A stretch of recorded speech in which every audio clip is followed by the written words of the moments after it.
mas enquanto eu vou, desce outro antes de mim. Então lhe disse Jesus: levanta-te, toma o teu leito e anda. Amém?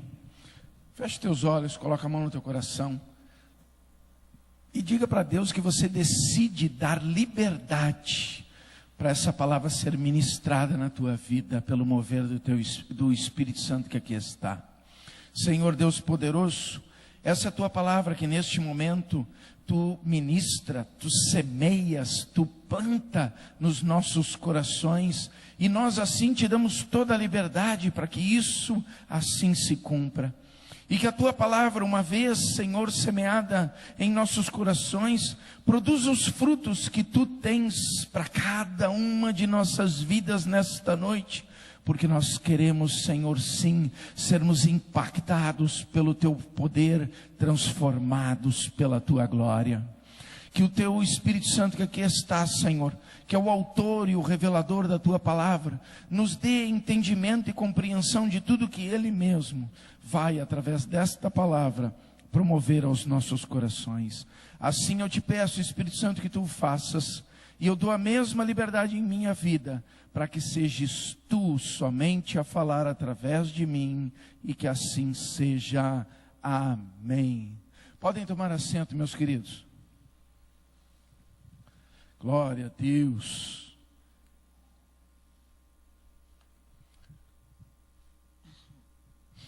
Meus amados, essa palavra que nós acabamos de ler nos fala da vida de um homem que diz que por 38 anos da sua vida, ele se encontrava numa situação difícil, se encontrava numa situação de enfermidade, estava ele entrevado num leito, e diz que ele ficava nesse leito dentro de um lugar chamado o Tanque de Betesda. Na verdade, era um dos pavilhões que ficava próximo ao Tanque de Betesda, onde juntamente com ele havia uma grande multidão de doentes, de enfermos, de coxos, de aleijados, pessoas deficientes, pessoas carentes, pessoas necessitadas, estavam ali naqueles pavilhões que ficavam próximo aos muros de Jerusalém. E diz que quando ele se dirigia para Jerusalém, Jesus decide entrar num daqueles pavilhões, e ele encontra esse homem. E ele encontra esse homem deitado nesta cama, numa condição extremamente deprimente. Porque ele estava ali não só debilitado fisicamente, emocionalmente, espiritualmente, mas também estava ali abandonado, porque não havia quem cuidasse dele, não havia ninguém da sua família com ele, não havia ninguém lhe dando apoio, não havia ninguém ali para lhe assistir nas suas condições mais básicas. Pastor, como é que o senhor sabe disso? Está no texto, irmãos, está escrito ali que nesse lugar jazia uma multidão de enfermos, coxos, cegos, paralíticos, e eles esperavam naquele lugar que se movesse uma água referente ao tanque, esse tanque de Betesda, porquanto um anjo descia em certo tempo agitando-a, e o primeiro que entrava no tanque, uma vez agitada a água, sarava de qualquer doença que tivesse. Contudo, esse homem estava ali enfermo há 38 anos, e diz que Jesus, o vendo assim, e sabendo que estava nessa condição, durante todo esse tempo, perguntou se queria que ele fosse curado. Estava ali sozinho, abandonado, carente, e ele diz que não havia ninguém que o colocasse no tal do tanque, ou seja, ninguém estava com ele, ninguém o assistia, ninguém lhe dava condições nas coisas mais básicas. Mas a questão, irmãos, não é nem a condição desse homem, não é nem o lugar que ele procurou para que fosse atendida ansiedade, aquela necessidade, aquela vontade de ser curado, mas sim o que Jesus diz. Porque Jesus, a respeito desta pessoa, diz que ele conhecia a sua condição, ele sabia a situação que ele estava, a situação que ele enfrentava, a situação que ele passava, as circunstâncias que envolvia a sua vida naquele lugar. E não só isso, mas ele também sabia que ele estava nesta condição há 38 anos. Esse é o ponto, irmãos, que nós precisamos entender. Jesus sabia tudo a respeito daquele homem e da necessidade daquele homem. E o mais interessante é que diz ali que jazia uma multidão de coxos, enfermos, doentes, cegos, surdos, tudo que era tipo de pessoa estava ali, mas ele se dirigiu a apenas este homem. E não só diz o texto que ele se dirigiu a este homem, mas como também que Jesus, após curá-lo, saiu dali apressadamente, porque estava ali essa multidão, ou seja, Jesus focou o interesse dele na vida daquela pessoa, e não na vida de nenhuma outra pessoa naquele lugar. Pastor, mas onde é que o senhor quer chegar com isso? Irmãos, nós precisamos entender uma coisa. A situação daquele homem não foi empecilho para Jesus chegar até ele. A condição espiritual daquele homem não foi barreira suficiente para Jesus deixar de se aproximar dele. A condição das decisões promovidas mediante o que aquele homem experimentou na sua vida, não foi barreira para impedir Jesus chegar até ele. Ô pastor, o que o senhor quer dizer, irmãos? Se vocês pegarem aí no mesmo texto, no capítulo 5, deem uma olhada aí. Quero que vocês leiam no capítulo 14 comigo. Diz assim: mais tarde, Jesus o encontrou no templo. Ele disse: olha que já estás curado, não peques mais para que não te suceda coisa pior. Pastor, o senhor está querendo dizer que esse homem estava doente por causa dos pecados que ele cometeu? Sim, irmãos, está aqui no texto. Depois de Jesus curá-lo, diz que ele foi curado e Jesus mais tarde o encontrou no templo. E Jesus, quando o encontrou no templo, o advertiu: não peques mais para que não te suceda coisa pior. O que Jesus quis dizer com isso? Que a condição dele, que o impulsionou a ficar naquele lugar, foi mediante escolhas erradas, decisões erradas, atitudes erradas, que travaram a sua vida, que escravizaram a sua vida, que impediram ele de ter uma vida de qualidade, uma vida de decência, uma vida abençoada. Muitas coisas travaram aquela vida por causa de decisões erradas, de atitudes erradas. Mas o que Jesus está dizendo para mim e para você aqui, irmãos, é que estas coisas não promovem barreira alguma para ele mudar, transformar e abençoar a mim e a sua vida. Estas questões não impedem Jesus de se aproximar de nós, não impede Jesus de vir e promover que a gente possa ter uma transformação de vida. Irmãos, aquele homem estava ali há 38 anos. Para e pensa quanto tempo de qualidade ele perdeu na vida dele. Para e pensa quanto tempo ele foi privado do convívio da sua família. Quanto tempo ele foi privado dele ter uma família. Para e pense, irmãos, quantas coisas se passaram enquanto ele estava ali escravo daquela situação, naquela condição, deitado naquela cama, fragilizado, abandonado, deixado de lado. Quantas coisas. Às vezes a gente conversa com as pessoas e as pessoas dizem assim: ai, pastor, o senhor sabe que eu não tive infância, pastor. Eu muito cedo tive que ajudar meu pai e minha mãe. Aí tem uns que são a família era da lida do campo. Aí dizem: pastor, eu com 11 anos estava com a enxada lá no campo, lá, ajudando meu pai a preparar a terra, a lançar semente. Lá em Uruguaiana tem muito dessas coisas, né?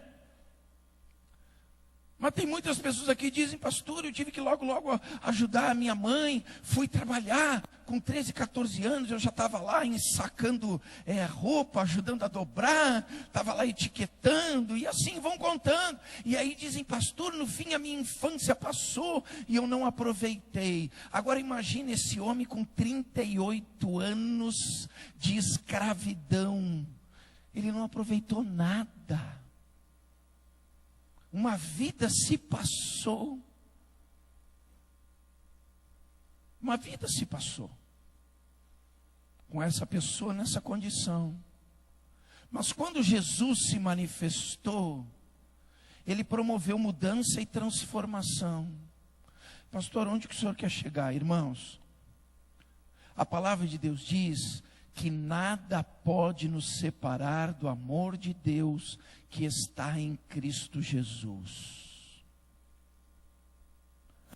Se é nada, então não existe barreira, não existe pecado que possa nos separar de Deus. Mas pastor, não está escrito que o pecado nos separa de Deus?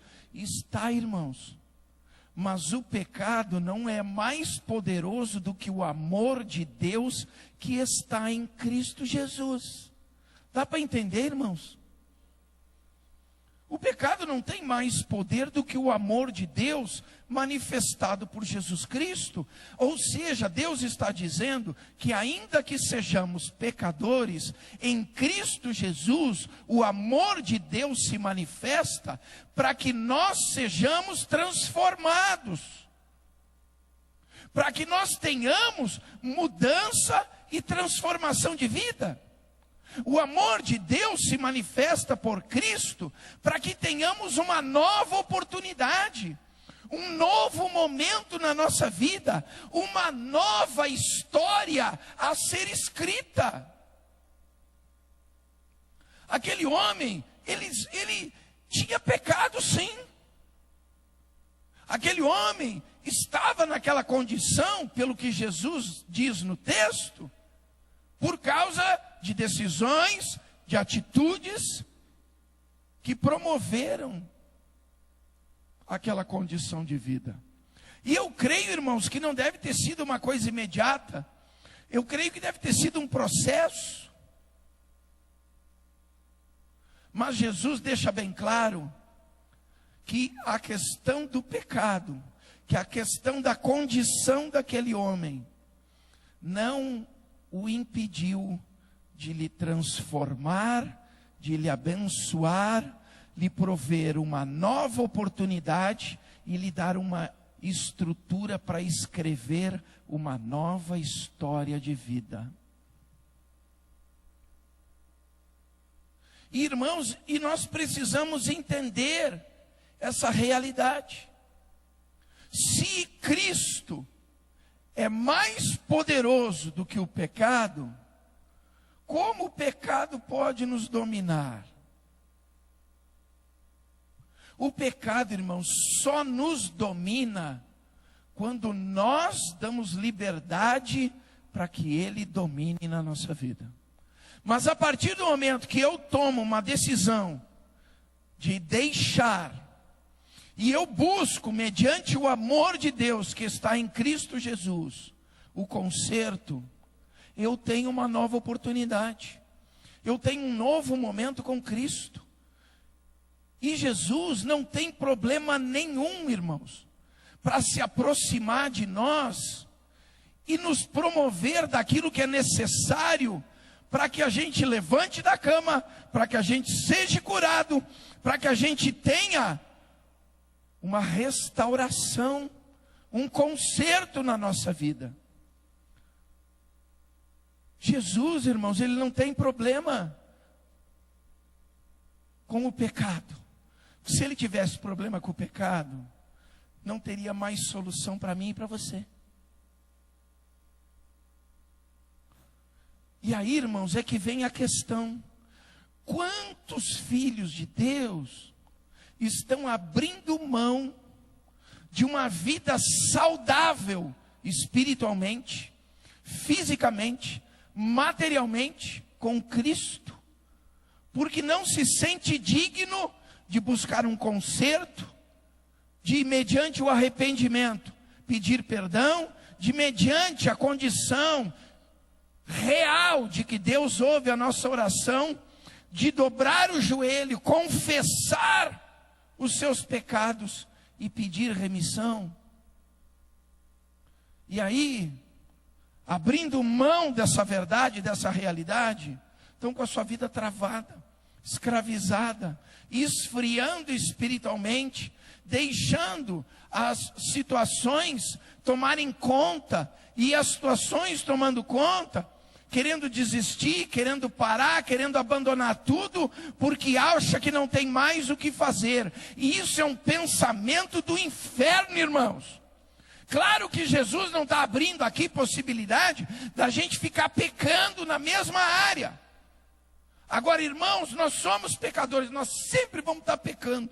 O que Jesus diz é que não é para pecar com o mesmo pecado. Abram comigo aí em Hebreus,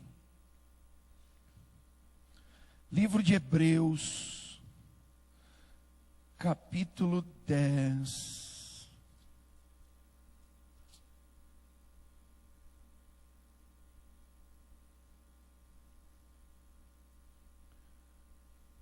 Do 16 em diante diz assim: esta é a aliança que farei com eles depois daqueles dias, diz o Senhor. Porei no seu coração as minhas leis, e sobre a sua mente as inscrevereis. Acrescenta: também de nenhum modo me lembrarei dos seus pecados e das suas iniquidades para sempre. Ora, onde há remissão destes, já não há oferta pelo pecado. Amém, irmãos? E por que Deus deixa bem claro que tem conserto? Porque Ele conhece a nossa condição de pecador. Mas o que Ele não quer é que a gente repita as mesmas coisas, o mesmo erro, a mesma transgressão continuamente. Quer ver o que está no verso 26? Desse mesmo capítulo 10, diz assim, ó: porque se vivermos deliberadamente em pecado, depois de termos recebido o pleno conhecimento da verdade, já não resta sacrifício pelos pecados. O que é pecar deliberadamente? É pecar sabendo que está pecando, e mesmo sabendo que está pecando, decidir pecar. Isso é pecar deliberadamente. Eu sei que é pecado, tenho conhecimento que é pecado, já enfrentei as consequências desse pecado na minha vida, já me consertei com Deus desse pecado na minha vida, mas por um momento eu decidi fazer de novo o mesmo. Isso é pecar deliberadamente. É isso que Jesus não aceita, irmãos. É isso que Jesus não aceita. Eu já enfrentei a situação, arquei com as consequências, sofri as dores e decido fazer de novo. Aí isso é loucura, irmãos. Aí isso é loucura. Mas Jesus deixa bem claro que Ele nos perdoa, e é o que Ele escreveu ali. também de nenhum modo me lembrarei dos seus pecados e das suas iniquidades para sempre. Quando nós buscamos remissão, irmãos, quando a gente pede perdão e a gente está decidido no nosso coração de não errarmos mais, podemos até tropeçar em alguma outra área da nossa vida, mas naquela nós decidimos que não queremos mais. É como Jesus falou para aquela prostituta, Maria Madalena. Ele disse: onde estão os que te condenavam? E ela disse: foram embora. Foram todos embora. E Jesus disse: bom, também eu não te condeno, mas vá e não peques mais.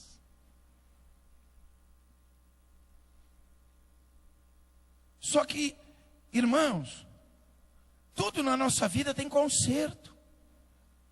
E tem pessoas que o diabo fica trabalhando na mente para que a pessoa não se sinta digna de um conserto com Deus. Sabe por quê? Porque isso é autodestrutivo.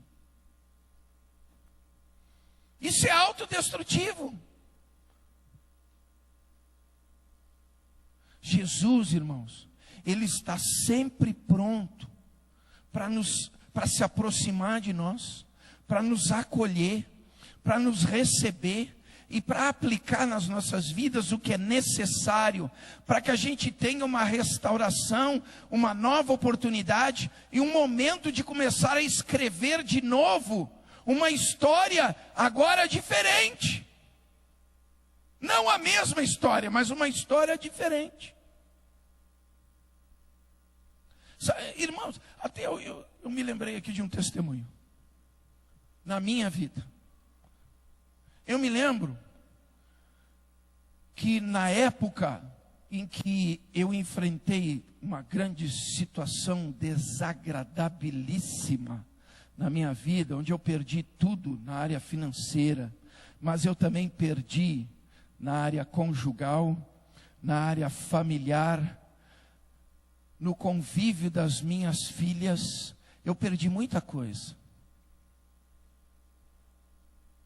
Perdi a minha autoestima, tanto é que eu tinha vontade de morrer. E algumas vezes até pensei umas coisas malucas, e algumas vezes até tentei umas coisas para tentar acabar com o assunto. No mundo a gente sempre tem essas ideias mirabolantes. Acha que vai resolver as coisas da dor do coração, querendo simplificar os meios. Mas isso, irmãos, não gera absolutamente nada construtivo. Pelo contrário, cria um problema eterno na nossa vida. E eu me lembro que eu não me sentia digno. Eu não me sentia digno. As pessoas me falavam do sangue de Jesus, do poder da obra da cruz. As pessoas me falavam que Deus me amava, que Deus tinha um projeto na minha vida, que Deus tinha algo grande para fazer na minha vida. As pessoas me diziam que Jesus podia me libertar daquela situação, me tirar daquelas amarras, me transformar numa pessoa livre, tendo em vista que eu era escravo. Escravo das minhas decisões que destruíram a minha vida financeira, a minha vida conjugal, emocional, sentimental, familiar. Tudo destruído, irmãos. Tudo destruído. E eu tinha essa dúvida no meu coração, se Deus, olhando para mim, sabendo que eu fiz tudo aquilo, e ainda Deus sabia que eu tinha me prostituído, Deus sabia que eu tinha me envolvido com droga, com álcool, com tudo que era porcaria.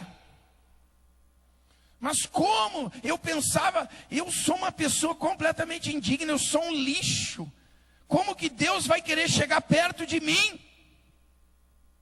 Só que aí, irmãos, na época eu viajava e fazia linhas internacionais com transporte rodoviário. eu era motorista de carreta, então eu fazia as linhas da Argentina e Brasil na época. Então eu carregava em Buenos Aires e descarregava em Uberlândia, Minas Gerais. Numa daquelas viagens, praticamente a última viagem que eu fiz, eu cruzei todo o estado do Rio Grande do Sul, cruzei todo o estado de Santa Catarina, entrei dentro do estado do Paraná. E aí eu estava muito cansado, parei e fui dormir. E aí você sabe, né, irmãos, que caminhoneiro dorme na boleia, né? Dormi na boleia, tudo, mas eu nem vi onde eu parei, porque eu estava tão cansado, era de madrugada, eu só vi a luzinha de um posto de combustível, encostei no posto, e do jeito que eu encostei, me joguei na cama e fui dormir, que eu não aguentava mais. Já estava dirigindo há quase 18 ou 19 horas. De manhã, quando eu acordei, era mais ou menos 8 horas da manhã, eu levantei, olhei para o posto de combustível, era uma imagem terrível assim. E quando eu entrei no banheiro, eu tive certeza absoluta de que não era ali que eu ia ficar. Porque, irmãos, eu tenho problema com banheiro. Se eu entro dentro de um banheiro e a coisa não está agradável, pode ter certeza de que eu não vou usar e também não vou ficar ali. Eu peguei, entrei no caminhão e disse, nesse posto de combustível eu não me atrevo nem a escovar os dentes. Entrei de volta e toquei com a carreta. Irmãos, era uma região de serra.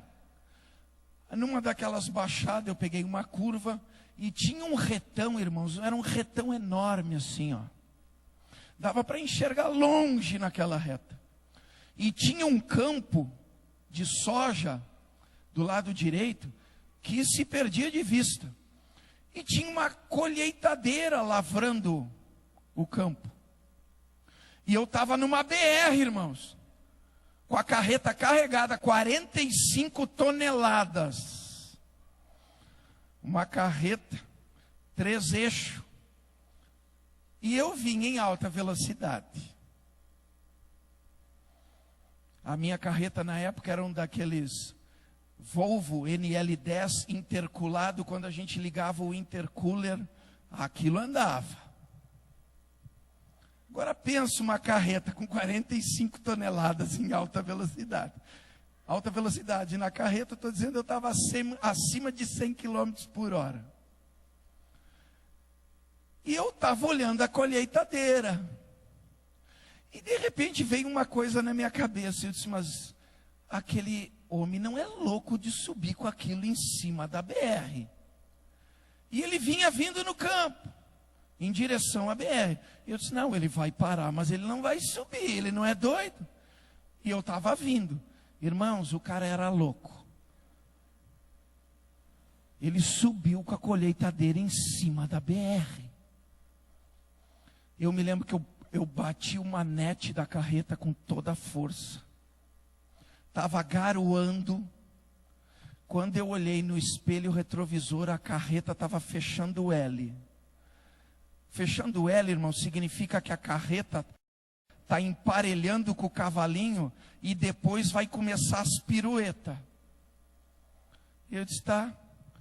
Soltei o manete, acelerei, fiz a carreta emparelhar de novo com o cavalinho. Só que aí, irmãos, eu estava em cima da colheitadeira. Eu só puxei para o lado. E a carreta que vinha em sentido contrário, nós entramos de frente.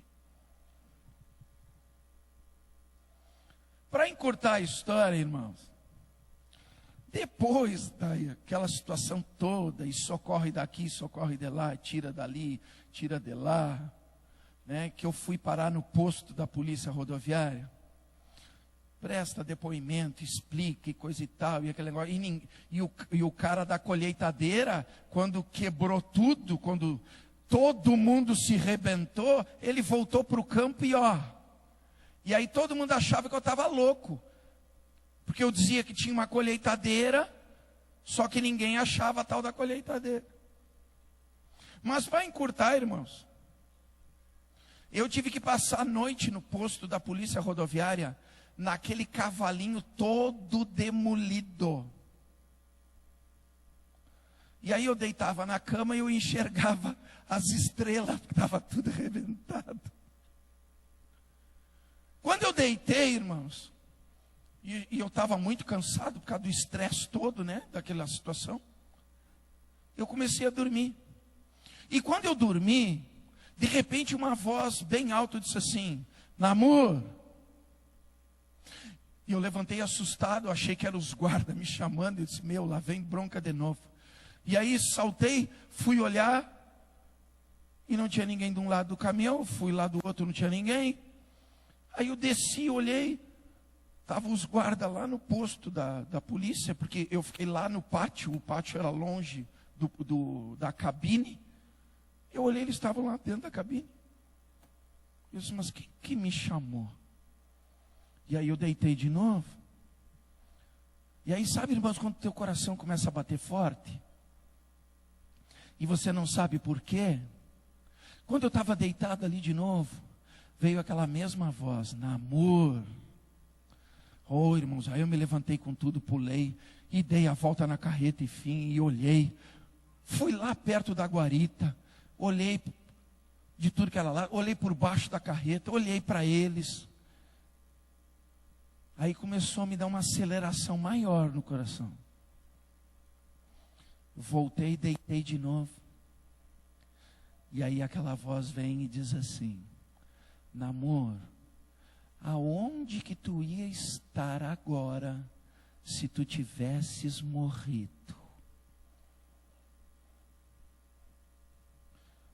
Ô, irmão, hoje não tem o mesmo peso, mas naquele dia isso demoliu com o meu coração.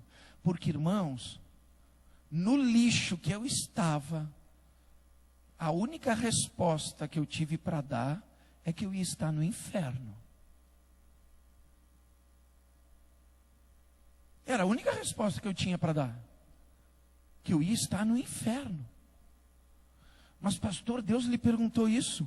Perguntou. Sabe por quê, irmãos? Para mim entender que a transformação, que o milagre que eu precisava, estava nele. Estava nele.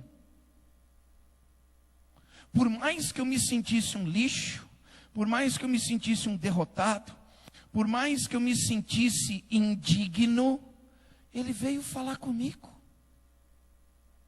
Por mais que eu estava cheio de pecado, Ele veio falar comigo. E aí eu pergunto, irmãos, por quê? Por quê? Porque Deus nos ama, irmãos. Porque Ele nos ama. E porque barreira alguma impede os propósitos de Deus. Nós é que temos que aprender que em Deus nós temos sim condições de mudar a história da nossa vida. Que em Deus nós temos condições sim de experimentar algo melhor, maior, mais intenso, mais poderoso. Que em Deus tem conserto, tem restauração, tem renovo. Que em Deus tem perdão, que em Deus tem cura, que em Deus, irmãos, tem solução e tem resposta para qualquer situação da nossa vida. Nós temos que parar, irmãos, de criar nós mesmos barreiras no nosso relacionamento com Deus. Porque a palavra de Deus diz: se no teu coração te arrependeres e com a tua boca confessares, acabou, irmãos. Acabou. Deus diz que Ele esquece. E Ele faz tudo novo. E quantas pessoas estão vivendo como escravos, porque não entendem o poder da obra da cruz? Quantas pessoas estão carregando fardos que não são seus, porque não entenderam o poder da obra da cruz. Quantas pessoas estão carregando no seu corpo marcas que o mundo colocou, e marcas que o mundo tem usado para acusar, porque não entendem o poder da obra da cruz. Irmãos, eu na época, eu me sentia que eu era a pessoa pior de todas. Não tem a história do inimigo público número 1. Para mim, eu era o inimigo público de Deus número 1. E eu achava que a minha vida não tinha conserto. Mas, irmãos, se eu estou hoje aqui, é porque a obra da cruz tem poder. É porque o sangue de Jesus nos purifica e nos lava de todo o pecado. Se eu estou aqui hoje, é porque o meu Jesus se manifestou, mesmo na pior condição da minha vida, para me dar a oportunidade de escrever uma nova história. E olha, irmãos, fazem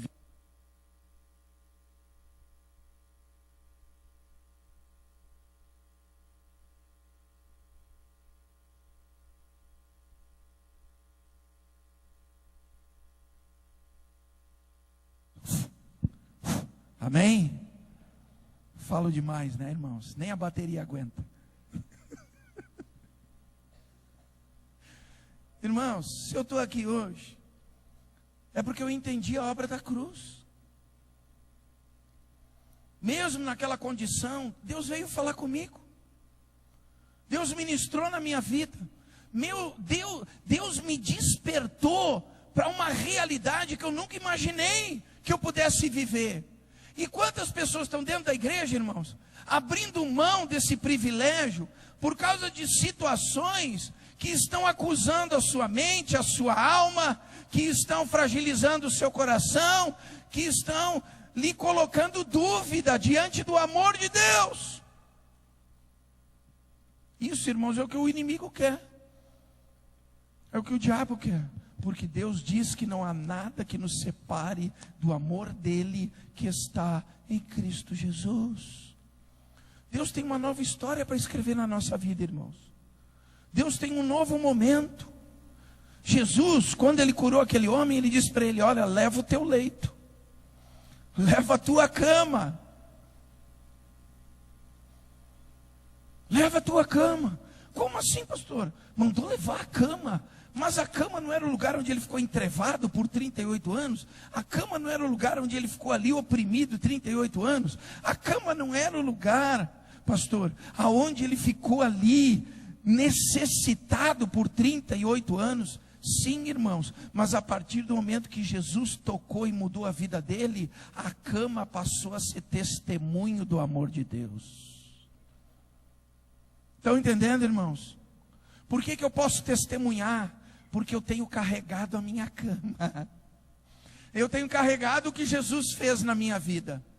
E é isso que nós precisamos entender. Jesus pode mudar a história da nossa vida.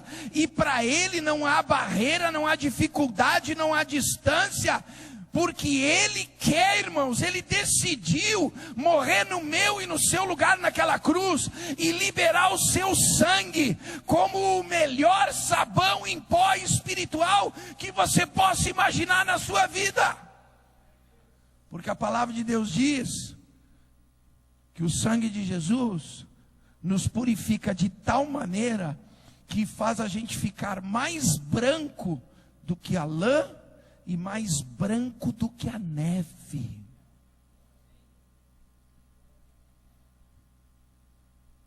Mais branco do que a neve. Em Cristo, irmãos, nós podemos sim ter uma nova história para escrever. Porque Jesus nos dá página em branco e uma caneta. Ele não dá uma página escrita. Ele não dá uma página com comentário algum. Ele não dá uma página com uma acusação do teu passado. Não, Ele dá uma página em branco e te dá uma caneta na mão e te diz: pode começar a escrever de novo. Não há nada que possa nos separar do amor de Deus que está em Cristo. Irmãos, se tem alguma coisa na nossa vida que tem tirado a qualidade do nosso relacionamento com Deus por causa de acusações na nossa mente, está na hora de nós entregar. Se tem alguma situação da nossa vida que ainda gera tristeza no nosso coração, está na hora de entregar para Jesus. Se tem alguma coisa ainda na nossa vida que nos impede de abraçar alguém, de entrar na casa de alguém, de pedir perdão para alguém, está na hora de entregar para Jesus. Se tem algum problema na nossa vida mal resolvido, está na hora de entregar para Jesus e dar oportunidade para Ele entregar a página em branco e a caneta para nós.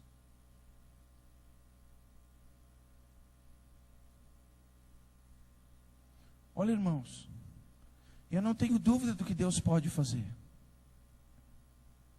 Sabe que quando eu bebia, e chegou um tempo da minha vida que era só tomar 2 dedinhos de cerveja. Irmão, sabe o que acontecia comigo? Eu tomava 2 dedinhos, só 2. Pipocava tudinho de vermelho meu corpo. Ficava todo pipocado de vermelho. Sabe por quê? O fígado não filtrava mais. Ô pastor, olhando para o senhor assim, pois é. Pois é. Mas sabe o que aconteceu, irmãos?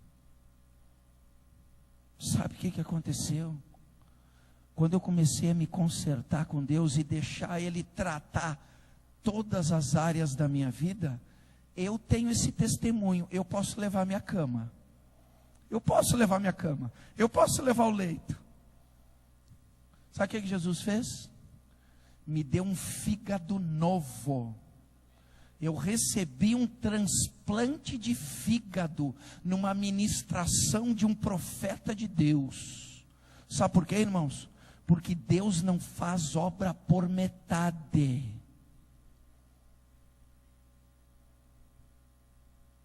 Ele faz obra completa.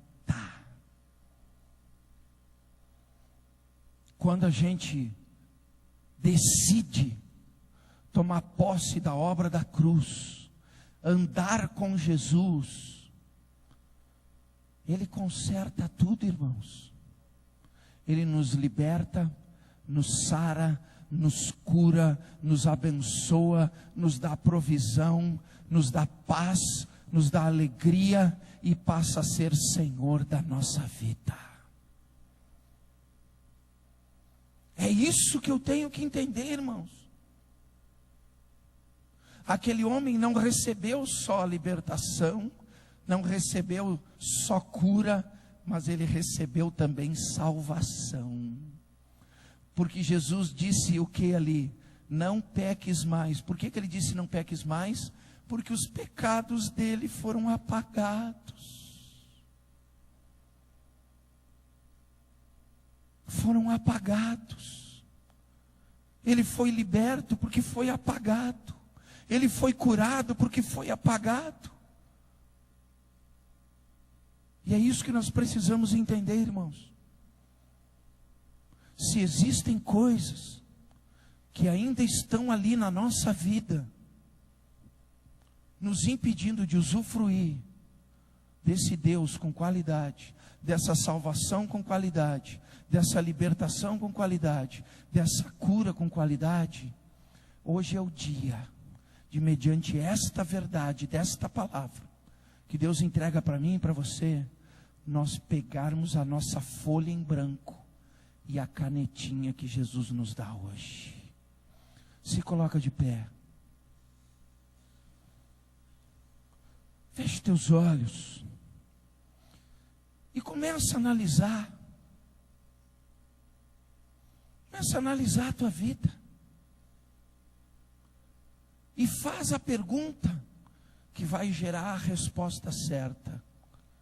Eu me sinto digno de estar com Deus, andar com Deus e ter Deus no meu coração?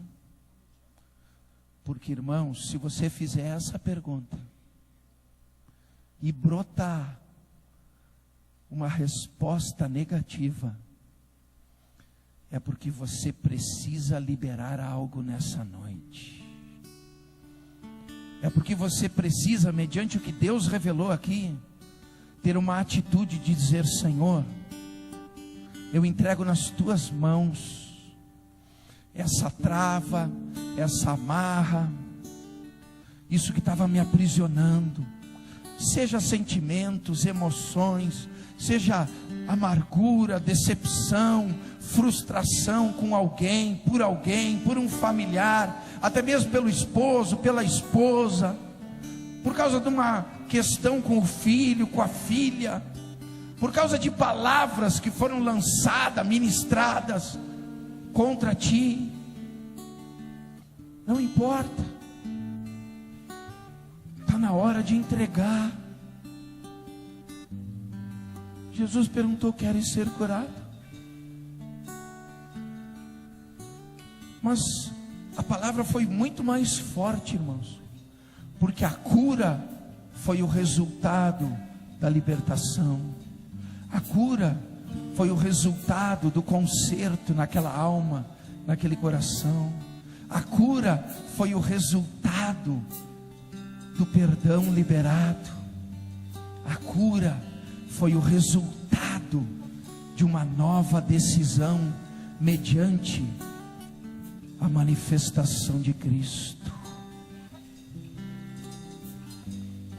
Irmãos, nós somos dignos, porque Deus nos chama de filhos. Nós somos dignos, porque Deus nos chama de filhos. Enquanto nós ministramos esse louvor, abra o teu coração e entrega para Deus tudo que tem que ser entregue nesse momento. Porque hoje, agora, Jesus tem uma folha nova e uma caneta para promover uma nova marca na nossa vida. A marca da redenção, da salvação, da cura, da libertação. A marca de uma nova vida com Cristo. Aleluia. És meu tudo, és meu Senhor, és meu amor.